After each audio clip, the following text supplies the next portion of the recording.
The weight of a grateful heart. Julian sat alone in the quiet of the old library, a sanctuary of worn wood, fading rugs, and the soft perfume of paper and time. The late afternoon sun poured through the tall windows, casting long stripes of amber light across the floor. Dust motes floated lazily in the glow, like tiny reminders of how fleeting everything truly was. He leaned back in his chair, his fingers resting on the spine of a battered leather notebook, the one he'd carried for over 30 years. Its pages were warped from rain, stained with coffee, and crowded with his own untidy scrawl. Sketches of forgotten dreams, fragments of poetry, lists of failures, small triumphs, names of people he'd loved and lost. Julian smiled, the kind of smile that belongs to someone who has lived enough to understand that perfection is a myth. His dark eyes, framed by the soft etchings of time at their corners, held a quiet strength. He wasn't the man he thought he would become, and for that, he was thankful. He thought of the younger version of himself, the boy who believed happiness would come wrapped in applause, or titles, or wealth. How hard he had chased those things. How bitter the disappointments had tasted when they slipped through his fingers. But over time, the chase had slowed. The heartbreaks had taught him. The losses had hollowed him out and then filled him back up with something sturdier. A gratitude that wasn't about what he'd gained, but about what he'd survived. Julian took a slow breath, letting it fill his chest, letting it remind him that this moment was enough. Outside, a child's laughter echoed in the distance.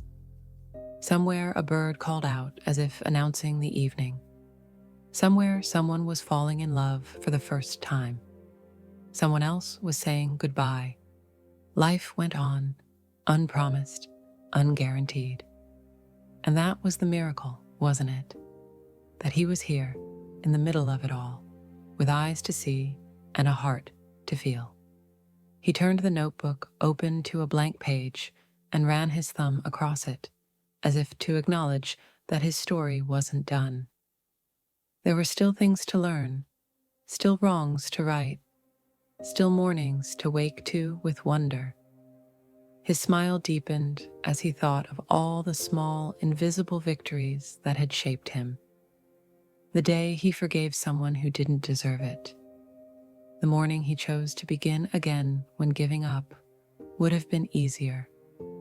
The quiet nights he spent holding his own grief until it softened into something like peace. The world beyond the glass seemed both distant and close. The trees swayed gently in the breeze, and Julian felt as if they were waving at him, reminding him that everything bends, and that's how it survives. The man he was at 52 bore no resemblance to the boy who once imagined success meant standing tall and unshaken. Now he knew that real strength was in the bending, the breaking, and the becoming. Real strength was in the thankfulness that rose unbidden even on the hardest days. He closed his eyes for a moment, letting the weight of his gratitude settle inside him like an anchor. The past was a collection of lessons, the future an unwritten page. And in this breath, in this moment, he had everything he needed. When he opened his eyes again, the light had shifted, the sun inching lower in the sky. He stood, tucking the notebook under his arm. There was so much left to do, so much left to give. And he would do it, not out of obligation or fear, but out of joy, out of wonder, out of the simple, breathtaking truth that he was here, alive and becoming, still.